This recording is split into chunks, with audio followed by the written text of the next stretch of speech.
तो hello everyone, तो बात करेंगे नेटवर्क टोपोलॉजीज के बारे में। नेटवर्क टोपोलॉजीज होता क्या है? नेटवर्क टोपोलॉजीज होता है हमारा जो कि हमारे नेटवर्क्स को इंटरकनेक्ट करने का काम करता है। इंटरकनेक्शन हुई होता है। टाइप्स की बात करते हैं तो हम लोग अभी अलग अलग टाइप्स देखेंगे। अभी ये क्या मैसेज आ रहा है, तो चलिए बात करते हैं टाइप्स ऑफ टोपोलॉजीज के बारे में। तो देखिए, पहला होता है हमारा स्टार टोपोलॉजी, दूसरा आता है हमारा burst topology, ring topologies, tree topology, mesh topologies.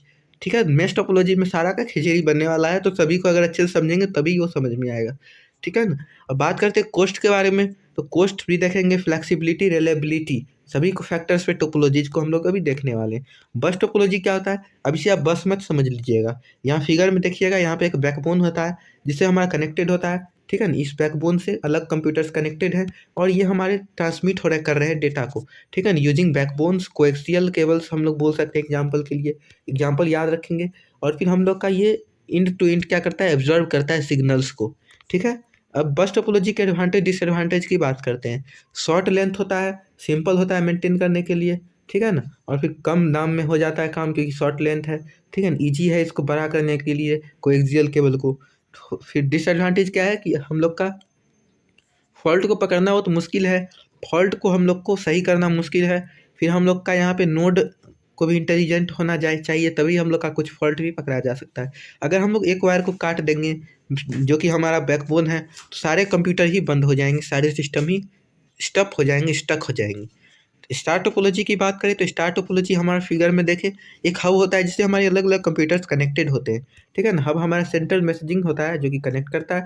ठीक है, डेटा को हम लोग क्या करते हैं यहाँ पे, हब या स्विच या रिपीटर्स के द्वारा सेंड करते हैं। रिपीटर से तो बढ़ाते हैं। ठीक है ना। अब देखिए, होस्ट यहाँ से सिग्नल लेता है, मतलब हब यहाँ से होस्ट से सिग्नल लेता है, क्लाइंट सिग्नल हम लोग यानी क्लाइंट। ठीक है। अब देखिएगा, इसमें अगर हमारा एक वायर यहाँ से टूट जाए, 1 मिनट टूट जाए, ठीक है ना, तो हम लोग का अगर एक वायर टूट जाता है तो हम लोग का पूरा सिस्टम करप्ट नहीं होगा। ये इसका एडवांटेज तो है। आगे देखेंगे भी, अभी क्या आप याद रखें, यहाँ से अगर हम यहाँ से हटा दें तो कुछ भी दिक्कत नहीं होने वाला है कुछ खास। ठीक है ना, एक ही सिस्टम बंद होगा। ठीक है ना, स्टार टोपोलॉजी देख सकते हैं, सेंट्रल हब से कनेक्टेड है और सेंट्रल हब सीपीयू से कनेक्टेड है। ठीक है, स्टार टोपोलॉजी के एडवांटेज है, ईजी है यूज करने के लिए, अलग अलग कंप्यूटर को कनेक्ट कर सकते हैं। सामने वाले कंपनी का मैसेज आया। चलिए तो बात करते हैं, एक डिवाइस को दूसरे डिवाइस से कनेक्ट कर देते हैं और फिर सिंपली हम लोग एक्सेस कर सकते हैं प्रोटोकॉल्स को। लेकिन डिसएडवांटेज क्या है कि हम लोग का डिफ़िकल्ट होता है फॉर एक्सपेंडिंग। ठीक है ना, एडवांटेज इसका यही है कि हम लोग का कनेक्शन नहीं कटेगा, बहुत मुश्किल है, इजीली हम लोग पता कर सकते हैं क्योंकि ये इन टू इन कनेक्टेड है। बट हम लोग का लंबा वायर का ज़रूरत पड़ता है, डिफ़िकल्ट है इसको बड़ा कर पाना। ट्री टोपोलॉजी की बात करें तो ट्री टोपोलॉजी हमारा कॉम्बिनेशन होता है स्टार और बस टोपोलॉजी का। कुछ इस तरीके से अभी देखते हैं हम लोग। यहाँ पे देखिए, ये हम लोग का यहाँ से होस्ट कनेक्टेड है, यहाँ से होस्ट कनेक्टेड है, होस्ट नहीं घोस्ट लग रहा है, होस्ट कनेक्टेड है, फिर होस्ट कनेक्टेड है और एक और होस्ट कनेक्टेड है। तो देखिएगा, यहाँ से फिर हमने एक कंप्यूटर कनेक्ट कर दिया, दूसरे कंप्यूटर कनेक्ट कर दिया, तीसरे कंप्यूटर को। इसी तरह सभी में हम लोग क्या करेंगे, कंप्यूटर कनेक्ट करते चले जाएंगे। तो फिर अगर हम लोग का यहाँ से एक सिस्टम करप्ट हो जाता है तो हम लोग का यहाँ से अंदर का सिस्टम तो काम करेंगे, बट हम लोग का यहाँ से एक्सटर्नली ही हम लोग का होस्ट से कनेक्टेड नहीं होगा। ठीक है ना, तो यहाँ पे ये एडवांटेज भी बोल सकते हैं, अंदर का कंप्यूटर बंद हो गया तो यानी कि हम लोग आसानी से आइडेंटिफाई तो कर सकते हैं। और फिर पॉइंट टू पॉइंट हम लोग का वायरिंग भी होगा, वायर का लेंथ बहुत ज़्यादा लगेगा। ठीक है ना, बैकबोन अगर ब्रेक हो गया तो इंटायर सेगमेंट बंद हो जाएगा, भले ही अंदर का सेगमेंट काम करेगा। ठीक है, फ्लेक्सिबल होता है और फिर हम लोग का सपोर्ट करता है हार्डवेयर सॉफ्टवेयर वेंडर्स को। ठीक है, अब बात करते हैं रिंग टोपोलॉजीज की। तो ये हमारे सर्कुलर में कनेक्टेड होते हैं। इसका डिसएडवांटेज क्या है कि अगर एक रिंग टूट गया तो शायद हमारा पूरा ही कनेक्शन बंद हो सकता है। ठीक है, डेटा ट्रांसपोर्ट है सिर्फ एक डायरेक्शन में, यहाँ से डेटा शुरुआत, यहाँ से यहाँ ट्रांसफ़र होता चला जाएगा। ओके, और फिर हम लोग इसका यूज़ करते हैं सर्कुलर लूप। एडवांटेज क्या है कि छोटे ही लेंथ में यहाँ पे काम हो जाता है। ठीक है ना, वायरिंग का ज़्यादा खर्चा लगता नहीं है। ठीक है, फिर हम लोग का ज़्यादा सूटेबल होता है फॉर ऑप्टिकल फाइबर्स। ठीक है, डिसएडवांटेज क्या है कि हम लोग का स्टार टोपोलॉजी से स्लोअर हो जाता है। ठीक है, नोड फेल हो जाता है तो नेटवर्क फेल हो जाता है। ठीक है, और फिर डिफ़िकल्ट होता है फॉल्ट को पकड़ना और फिर हम लोग का कॉन्फ़िगरेशन भी डिफ़िकल्ट हो जाता है। मेश टोपोलॉजी की बात करते हैं तो मेश में हम लोग का पूरा ही नेटवर्क का खिचड़ी बन जाता है। यहाँ से तीनों चारों कंप्यूटर जो है हमारे क्रॉस टू क्रॉस इंटरलिंक्ड हैं, सभी एक दूसरे से कनेक्टेड हैं। तो यहाँ पे हमारे लिए बहुत ही अच्छी बात है कि हम लोग यहाँ से अलग अलग कंप्यूटर से डायरेक्ट कनेक्टेड हैं। तो एडवांटेज क्या है हम लोग का, यहाँ से ट्रैफिक प्रॉब्लम को हम लोग यहाँ से एलिमिनेट कर देते हैं। इससे फॉल्ट को हम लोग इजीली पकड़ सकते हैं ना, क्योंकि हम लोग का बहुत सारा कंप्यूटर कनेक्टेड है। कहीं से अगर बंद होता है तो कंप्यूटर यहाँ पे दूसरा कंप्यूटर ही एरर दे देगा। ठीक है। डिसएडवांटेज क्या, इंस्टॉलेशन हम लोग का डिफिकल्ट होता है, वायर बहुत हाई लगता है, ज़्यादा लगता है, कॉस्ट लंबा लगता है वायर। ठीक है ना, और हाई मेंटेनेंस चार्ज लगता है। ठीक है, वायरिंग बहुत ज़्यादा बल्कि लगता है। एडवांटेजेस और डिसएडवांटेजेस की बात किया हमने अभी मेश टोपोलॉजी की। चलिए अब बात करते हैं फुल्ली कनेक्टेड। फुल्ली कनेक्टेड हमारा पूरी तरीके से ही कनेक्टेड है, रिंग के फॉर्म में तो है ही, क्रॉस भी कनेक्टेड है, बहुत भयानक तरीके से कनेक्टेड है। ठीक है, पूरी तरह से क्रॉस है, यहाँ से डायरेक्ट लिंक है फॉर कंप्यूटर एंड होस्ट। तो मॉडेम क्या होता है, मॉड्यूलेटर डीमॉड्यूलेटर होता है। ठीक है ना, मॉड्यूलेटर डीमॉड्यूलेटर क्या होता है, तो मॉड्यूलेटर क्या करता है, सेंडिंग द डेटा। ठीक है ना, एनालॉग डिजिटल को हम लोग का एनालॉग बना के भेजता है, क्योंकि हम लोग क्या करते हैं, एनालॉग सिग्नल रिसीव करते हैं। डीमॉड्यूलेशन क्या करता है, हम लोग का एनालॉग सिग्नल को डिजिटल डेटा बनाता है। हम लोग जो जैसे एग्जांपल ले लेते हैं राउटर का, तो राउटर में हम लोग का भेजा जाता है। ठीक है ना, जो डेटा, उस डिजिटल डेटा को राउटर एनालॉग बना देता है, और फिर उस एनालॉग डेटा को हम लोग को डिजिटल डेटा बना के वापस से भेज दिया जाता है। ठीक है, हम लोग यूज कर लेते हैं। इंटरनल मोडेम्स देख लीजिए, कुछ इस तरीके दिखते हैं। एक्सटर्नल मोडेम्स कुछ इस तरीके के राउटर के फॉर्म के दिखते हैं, जो कि आपने देखा ही होगा। ठीक है, अब देखिए RJ45 कनेक्टर हम लोग जानते हैं कि इस तरीके का दिखता है, राउटर में भी कनेक्ट होता है, बहुत इफिशियंट कनेक्टर है ये। और बहुत सारे इसमें वायर जैक होते हैं। ठीक है ना, फॉर 8 वायर कनेक्शन होता है इसके अंदर। और फिर हम लोग का यूज होता है फॉर बस एंड स्टार टोपोलॉजी को कनेक्ट करने के लिए, डेटा को ट्रांसफ़र करता है। ठीक है, रिपीटर क्या होता है, जब हम लोग का बैंडविड्थ सिग्नल बहुत कम होता है तो उस सिग्नल को बढ़ाने का काम करता है। 100 मीटर से कम होता है तो उसको बढ़ा देता है। ठीक है ना, और फिर सिग्नल रिपीटर दो तरीके के होते हैं, एम्पलीफायर और सिग्नल रिपीटर्स। ठीक है, ट्रांसमिट द डेटा। हब क्या होता है, सेंट्रल सिस्टम होता है, जो कि अलग अलग कंप्यूटर्स को डेटा को ट्रांसमिट करता है। एक सेंड करता है, दूसरा रिसीव करता है, पॉइंट टू पॉइंट होता है हमारा कम्युनिकेशन। इसमें बहुत सारे पोर्ट्स होते हैं, जैसे हमने देखा होगा यहाँ पे बहुत सारे पोर्ट्स हैं। तो यहाँ से हम लोग क्या कर सकते हैं, यूज कर सकते हैं सभी कंप्यूटर्स को वन बाई वन। ठीक है ना, एक्टिव हब्स पैसिव हब्स क्या होते हैं, वॉइस मत समझ लीजिएगा, इंग्लिश की बात नहीं हो रही है। एक्टिव हब्स होते हैं हमारे, जो कि डेटा को एम्पलीफाई करने का काम करते हैं। ठीक है ना, पैसिव क्या होते हैं, जो कि डेटा को पास करने का काम करते हैं, कोई भी चेंज किए बिना। एक्टिव हमारे चेंज करते हैं, पैसिव हमारे चेंज नहीं करते हैं। अभी हम लोग डिफरेंस भी शायद देखेंगे। देखिए स्विच की बात करें तो यहाँ से इंटरनेट भेजा गया। ठीक है ना, इंटरनेट भेजा गया, ये राउटर ने उस इंटरनेट को रिसीव कर लिया। ठीक है ना, और नेटवर्क को रिसीव करने का नेटवर्क स्विचिंग करता है। ठीक है, और फिर स्विचिंग करने के बाद एक जगह से दूसरे जगह भेज देता है। ठीक है ना, तो यहाँ पे क्या है, ये हमारा एक इंटेलिजेंट डिवाइस होता है, जो कि नेटवर्क को स्विच करने का काम करता है, पैकेट्स में स्विचिंग करता है। ठीक है ना, और फिर हम लोग का ओवरलोडिंग को ही बचाने का काम करता है, ताकि बहुत ज़्यादा सिग्नल एक बार में आ जाएगा तो फिर क्रैश न कर जाए। ठीक है, ब्रिज क्या होता है, ब्रिज हम लोग का एक सेंट्रल सिस्टम होता है, जो कि हमारा डेटा को क्या करता है, ट्रांसमिट करता है। हमारा इंटेलिजेंट डिवाइस है, और फिर यूज होता है लैन एंड लार्जर लैन में। ठीक है, सेम प्रोटोकॉल पे ये भी यूज होता है। राउटर हम लोग का क्या होता है, दो डिसिमिलर नेटवर्क को कनेक्ट करता है, फॉरवर्ड डेटा को फॉरवर्ड कर देता है। ठीक है, पैकेट में डेटा को लेता है और सबसे आसान और सबसे छोटे पाथ से डेटा को ट्रांसफ़र करता है, और वर्क करता है एक हैंडल की तरह प्रोटोकॉल्स का। ठीक है, गेटवे क्या होता है, दो डिसिमिलर नेटवर्क्स को ये कनेक्ट करने का काम करता है, गेटवे। ठीक है, यहाँ पे आप देख भी सकते हैं कनेक्शन ऑफ दो डिसिमिलर नेटवर्क्स। इंटेलिजेंट कनेक्शन, बहुत इंटेलिजेंट कनेक्शन होता है, जैसे कि हमारा यहाँ पे कंप्यूटर है। ठीक है, लैन और वैन को कनेक्ट कर दिया। होता है वाईफाई कार्ड, हम लोग का एक ऐसा कार्ड हुआ करता था, जो कि वाईफाई को कनेक्ट करने का काम करता था विथ वायर। बट आजकल तो हमारा किसी कार्ड का ज़रूरत ही नहीं है। ठीक है ना, ये रेडियो एंटीना के साथ वायरलेस आता था। ठीक है ना, बट यहाँ पे ये जो टेबल है, इसे हम लोग एक नेक्स्ट वीडियो में देखेंगे, तो शायद हमारा 3-4 टेबल रह गया है। ठीक है, प्रोटोकॉल्स की अब हम लोग बात करेंगे। आइए प्रोटोकॉल को डिकोड करते हैं। कुछ हम लोग का सेट ऑफ रूल होता है फॉर शेयरिंग द डेटा, उसी रूल को गवर्न करने के लिए तो हम लोग प्रोटोकॉल का यूज करते हैं। ठीक है ना, कम्युनिकेशन जो होता है अलग अलग डिवाइसेस में, हम लोग उसी कम्युनिकेशन को बनाने के लिए प्रोटोकॉल का यूज करते हैं। ठीक है, यहाँ पे देख सकते हैं अलग अलग प्रोटोकॉल, जैसे कि POP प्रोटोकॉल हो गया, पोस्ट ऑफिस प्रोटोकॉल्स, और भी बहुत सारे protocol, hyper text transfer protocol, file transfer protocol. इतना सारे फुल फॉर्म हम कैसे याद रखेंगे, तो याद रखेंगे। ठीक है ना, पहला आता है हमारा हाइपर टेक्स्ट ट्रांसफ़र प्रोटोकॉल। ये हमारा क्या करता है, एक ऐसा प्रोटोकॉल है जो कि टेक्स्ट के फॉर्म में हम लोग का प्रोटोकॉल है, जो कि हमारा सेट ऑफ रूल है for sharing the data using hyper text. Hyper text के द्वारा और टेक्स्ट या फिर ग्राफिक्स के द्वारा क्या करता है, डेटा को शेयर करता है, इमेज वीडियो साउंड के फॉर्म में वर्ल्ड वाइड वेब्स में। हम लोग वेबसाइट तो बनाते ही हैं, उसमें हम लोग हाइपर टेक्स्ट ट्रांसफ़र प्रोटोकॉल का यूज करते हैं। इसमें 2 डिस्टिंक्ट आइटम रख सकते हैं, फिर हम लोग इसको रिक्वेस्ट कर सकते हैं ब्राउज़र या फिर सर्वर से, ठीक है ना? तो यही सब है हमारा इस प्रोटोकॉल के अंदर। अब देखिएगा हाइपर टेक्स्ट ट्रांसफ़र प्रोटोकॉल्स, ये हम लोग का एक होता है एचटीटीपी, एक होता है एचटीटीपीएस। एचटीटीपी और एचटीटीपीएस में हम लोग अभी देखेंगे। ये हमारा एचटीटीपीएस है, hyper text transfer protocol secure. Hyper text transfer protocol secure नहीं होता है, बट हमारा ये कुछ उसका अपडेटेड और सिक्योर वर्जन है, ठीक है ना? तो ये हमारा प्रोटोकॉल इनक्रिप्टेड भी है और ऑथेंटिकेटेड भी है, और हम बोले तो यहाँ पे सिक्योर हो जाता है डेटा और ट्रांसमिशन भी, ठीक है। और use for sensitive datas, sensitive data के लिए हम लोग क्या करते हैं, एच का यूज करते हैं। हम लोग का किसी भी वेबसाइट को हम लोग प्रोटेक्ट करना है, एच यूज करेंगे, ठीक है ना। और फिर हम लोग आजकल जानते हैं URL जो होता है, यूनिफॉर्म रिसोर्स लोकेटर। अभी हम लोग जानेंगे एच के ही अंदर हमारा URL भी आता है। तो ये हमारा कुछ एड्रेस को साइन करता है उसके अंदर, ठीक है। और फिर हम लोग का ट्रांसफ़र होता है इन लेयर्स। एच में हमारा यूज़र नेम पासवर्ड हमने डाल दिया, और फिर हमने एच में यहाँ पे हमने कुछ एच को इनक्रिप्टेड कर दिया। इनक्रिप्टेड करने का मतलब है कि हमने इसे और सिक्योर बना दिया एच ब्राउज़र में डालने के बाद। अब यहाँ पे वेब सर्वर क्या हो गया और सिक्योर हो गया। आप देखते ही होंगे, क्रोम चलाते होंगे तो वहाँ पे आपका सिक्योर हो जाता होगा सिक्योरिटी पर्पज़ से। फाइल ट्रांसफ़र प्रोटोकॉल हमारा फाइल को ट्रांसफ़र करता है, वो टेक्स्ट को करता था, ये फाइल को करता है, ठीक है। जैसे डाउनलोड हो गया, अपलोड हो गया, ट्रांसफ़र हो गया, तो इस प्रोटोकॉल पे ये काम करता है। और फिर हम लोग का डेटा को एफिशिएंटली सेंड करता है।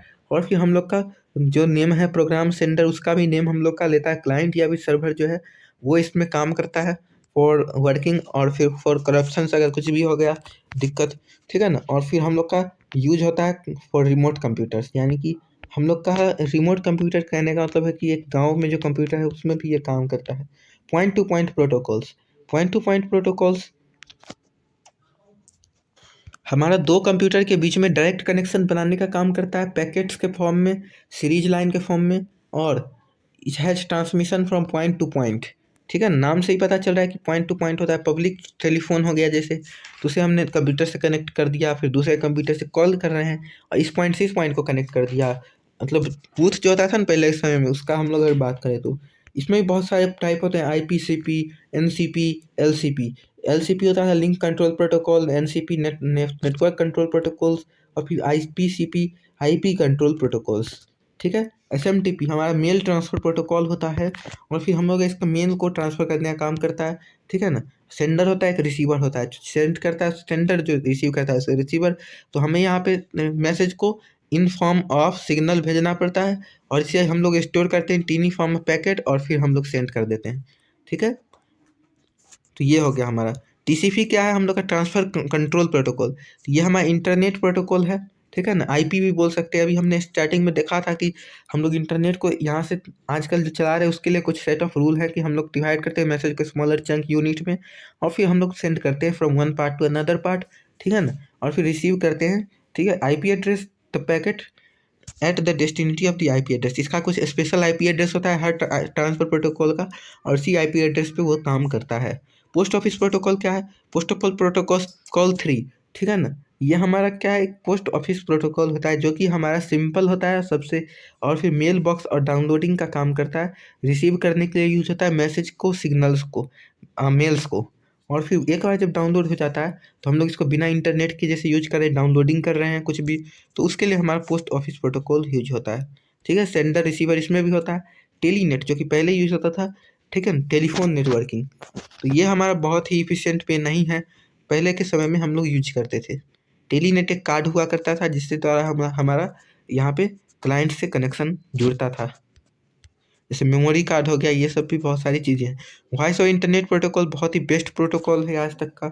इंटरनेट प्रोटोकॉल है, वॉइस कम्युनिकेशन को स्मॉल पैकेट्स में कनेक्ट करता है, ठीक है, और पैकेट स्विचिंग करने का काम करता है इन नेटवर्किंग। अब वेब सर्विस की इंट्रोडक्शन की बात करें तो WWW वर्ल्ड वाइड वेब होता है, ठीक है। और वर्ल्ड वाइड वेब में हम लोग का URL होता है, यूनिफॉर्म रिसोर्स लोकेटर होता है, जो कि हमारा एक्सेस करने के लिए मदद करता है किसी डॉक्यूमेंट को, जैसे cbsc.nic.in है उसके अंदर। स्मॉल पार्ट होता है इंटरनेट का। WWW एट्रीब्यूट की बात करें तो इस यूजर फ्रेंडली होता है, ठीक है। और फिर हम लोग इसके अंदर बहुत मल्टीमीडिया चला सकते हैं, फिर हाइपर टेक्स्ट हाइपर लिंक सभी चलेगा। फ्रेम होता है, जैसे इंटरनेट आप सभी चलाते हो तो आप सभी जान ही रहे होंगे इसके बारे में।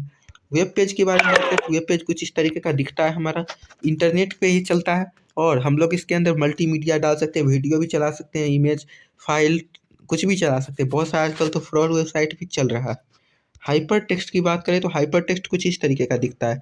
आप यहाँ देखिए document A, you can find this section 5 of B, और डॉक्यूमेंट बी क्या है, सेक्शन 3, कुछ इस तरीके से। तो हमारे यहाँ पे हाइपर टेक्स्ट है जो कि हमारा कुछ मतलब कलर से डिनोट किया जाता है, ठीक है ना। हाइपर लिंक क्या होता है, कुछ ऐसा लिंक होता है जिस पे हम लोग क्लिक करेंगे तो हम लोग किसी वेबसाइट पे चले जाएं। यहाँ जैसे देख सकते हैं विकिपीडिया के अंदर हम लोग आ गए और फिर यहाँ पे हमने विकिपीडिया लिख दिया, तो हमारे यहाँ पे एक ब्लू कलर का दिखता है हाइपर लिंक, ठीक है ना। कुछ कलर्ड होता है, किसी और कलर का भी हो सकता है। HTML पेज क्या होता है, hypertext trans markup language होता है जो कि बताता है ब्राउजर्स के बारे में। आते हैं XML पे। XML क्या होता है, एक्सटेंसिबल मार्कअप लैंग्वेज होता है, ठीक है ना। यहाँ पे देखिए जैसे कुछ इस तरीके से हमारा दिखता है वेबसाइट में, ठीक है ना, ये है, ठीक है। तो हमें यहाँ पे कोटेशन के अंदर बंद कर रखा है, तो इसे हम लोग क्या कहेंगे कि हमने यहाँ पे इसको प्लेन टेक्स्ट के अंदर बंद कर दिया है ताकि ये हमारा क्या हो सके, हेडर की तरह काम करे और ये हमारा हेडलाइन की तरह काम करे। रिलेशनशिप बनाने का काम करता है from structure and data tags के अंदर। तो डिफरेंस की बात करते हैं HTML और XML की, तो ये भी हम एक नेक्स्ट वीडियो में टेबल के फॉर्म में देखेंगे, तो इसका आपको कोई चिंता नहीं करना है। URL का होता है यूनिफॉर्म रिसोर्स लोकेटर होता है जो कि हमारा एक स्मॉल कनेक्शन, और हम लोग अगर बात करें तो किसी वेबसाइट के जैसे हम अंदर हैं तो उसके एड्रेस के अंदर हम लोग को भेज दे रहा है। जैसे कि CBSE के अंदर हम लोग को क्लास 12 में जाना है, cbse.nic.in क्लास 12, ठीक है। और फिर हम लोग का ये लोकेट करने का काम करता है इंटरनेट को, ठीक है। आप देख सकते हैं जैसे कि HTTP www.businessinsider.com, और फिर इसके अंदर हम लोग का क्या क्या टर्मिनोलॉजी है देखते हैं। तो HTTP जो हम लोग का एक प्रोटोकॉल है जो कि सेट ऑफ रूल है, तो ये हमारा डोमेन है। पाथ यहाँ पे हम लोग स्लैश से दिखाते हैं और वेब पेज को हम लोग आगे दिखाते हैं उसके। HTTP पहले उसका डोमेन, वेबसाइट डोमेन नेम, ठीक है ना। तो यहाँ देख लीजिए, आपको मैं दिखाई दिया। डोमेन नेम क्या होता है, एक वेबसाइट का सबसे मेन नेम होता है जो कि एक ऐसा कैरेक्टर होता है जिसके द्वारा हम लोग का वेबसाइट काम कर रहा है। DNS क्या होता है, एक मतलब बोले तो DNS नेटवर्किंग का एक ऐसा टाइप है जिसके अंदर हमारा ये सब स्टोर्ड होता है, ठीक है। क्लाइंट स्टोर होते हैं, सर्वर स्टोर होते हैं। कॉमन डोमेन, डोमेन की बात करें तो कुछ डोमेन जो कि लगभग वेबसाइट यूज करते हैं, जैसे कि कॉम हो गया कमर्शियल के लिए, एडू हो गया एजुकेशनल के लिए, गवर्नमेंट के लिए, मिल हो गया मिलिट्री के लिए, नेटवर्किंग इशू के लिए ORG हो गया, जैसे यूज करते हैं ना ORG। कुछ नॉन प्रॉफिटेशनल ऑक्यूपेशंस के लिए हो गया, जैसे कि बोल सकते हैं नेशनल फॉर जियो कंपनी के लिए यूज करते हैं। फिर बीज हो गया TV टेलीविजन के लिए, ठीक है, ताकि हमारा ये सब आइडेंटिफाई हो पाए इसलिए। वेबसाइट क्या होता है, जो कि हमारा वेब पेज जिसके अंदर हम लोग के स्टोर्ड होते हैं, कंटेंट जिसके अंदर हमारा बहुत सारा स्टोर्ड होता है और बहुत सारा डोमेन नेम उसके अंदर स्टोर्ड होता है, ठीक है। और फिर हम लोग का पब्लिश होता है, एक सर्विस को एक प्लेस से अनदर प्लेस पे लोकेशन हम लोग का देता है फॉर सर्वर, ठीक है। यहाँ पे देख सकते हैं एक वेबसाइट को, लैंडिंग पेज टेम्पलेट चॉकलेट। अब वेब ब्राउज़र के बारे में बताने की ज़रूरत ही नहीं, जिसके अंदर हमारा वेबसाइट चल सकता है, जैसे मोजिला फायरफॉक्स हो गया, गूगल क्रोम हो गया, फिर एप्पल सफारी हो गया, और फिर हम लोग का माइक्रोसॉफ्ट एज हो गया। एज तो आप सभी जानते ही हैं, लैपटॉप में होता है। और फिर ओपेरा हो गया, और फिर इंटरनेट एक्सप्लोरर हो गया, फिर हम लोग का ब्रेव ब्राउज़र हो गया, और फिर टॉर ब्राउज़र हो गया। भी बहुत सारे हमारे वेब ब्राउज़र थर्ड पार्टी के चलते ही रहते हैं। वेब सर्वर क्या होता है, जिसको हम लोग www वर्ल्ड वाइड वेब से रिप्रेजेंट करते हैं। और सर्वर तभी तक काम करता है जब तक हम लोग का यहाँ पे सिग्नल को भेजा जाता है, नहीं तो सर्वर हम लोग का फेल भी हो जाता है। ज़्यादा लोग अगर एक साथ चले आते हैं तो फिर सर्वर हम लोग का क्रैश कर जाता है, ठीक है। वेब होस्टिंग की बात करते हैं, तो वेब को जहाँ से होस्ट किया जाता है, ठीक है, जहाँ से हमारा वेब को सेंड किया जाता है सिग्नल को, उसी को हम लोग वेब होस्टिंग बोलते हैं। और इसमें हमारे बहुत सारे लोगों का हाथ होता है। एक होता है हमारा IP एड्रेस, एक होता है हमारा मैक एड्रेस। तो IP एड्रेस क्या होता है, जो कि हमारा इंटरनेट का एड्रेस होता है, ठीक है ना। एक नेटवर्क का एड्रेस होता है जो कि हमारा सिक्योर एड्रेस होता है, जिसके अंदर हमारा नेटवर्क काम कर रहा है। मैक एड्रेस क्या होता है, किसी डिवाइस का एड्रेस होता है, ठीक है ना। हम लोग एप्पल नेटवर्क यूज करते हैं तो उसमें हम लोग का एड्रेस होता है, उसे हम लोग बोल सकते हैं मैक एड्रेस, ठीक है ना। IP एड्रेस क्या होता है, वेबसाइट का एड्रेस होता है, जिसकी योर IP डोमेन नेम का एड्रेस हो गया। योर IP 77 इतना इतना, हर वेबसाइट किसी ना किसी IP एड्रेस पे काम करता है। जैसे यहाँ पर देखिए IP4 एड्रेस यहाँ पे दिया गया, first octet, second octet, third octet, fourth octet, है ना। यहाँ पे हम लोग का यहाँ पे IP एड्रेस है। ऑक्टेट पहला है 8 बिट्स का, दूसरा है 8 बिट्स का, तीसरा भी 8 बिट्स का, चौथा है हम लोग का 8 बिट्स का। सभी ऑक्टेट 8 बिट्स के हैं, 8 + 8 + 8 + 8, 32 बिट्स का हो गया। ठीक है, इसी तरीके से हमारा ये है हमारा IP वर्जन 6 एड्रेस। ये हमारा इससे भी कुछ अपडेटेड 16 बिट्स का वर्जन है, सभी 16 बिट्स के होते हैं। ठीक है ना, तो ये हमारा एक उससे भी मतलब अपडेटेड और अच्छा है। तो 108 28 बिट्स हो गया इसका IP एड्रेस का, जितना ज़्यादा बिट्स उतना सिक्योर। मैक एड्रेस की बात करें तो मैक एड्रेस कुछ इस तरीके का दिखता है, क्योंकि हमारा फिजिकल NIC कार्ड होता है, उसमें हम लोग का मैक एड्रेस यूज़ होता है। 48 बिट्स का एड्रेस होता है। ठीक है ना, यहाँ पे देख सकते हैं इस तरीके का हम लोग का दिखता है, नंबर भी होते हैं, कैरेक्टर्स भी होते हैं, नंबर कैरेक्टर्स भी होते हैं। और ये हम लोग का जो है इसे हम लोग देखेंगे लास्ट वीडियो में एक टेबल के फॉर्म में। Thank you.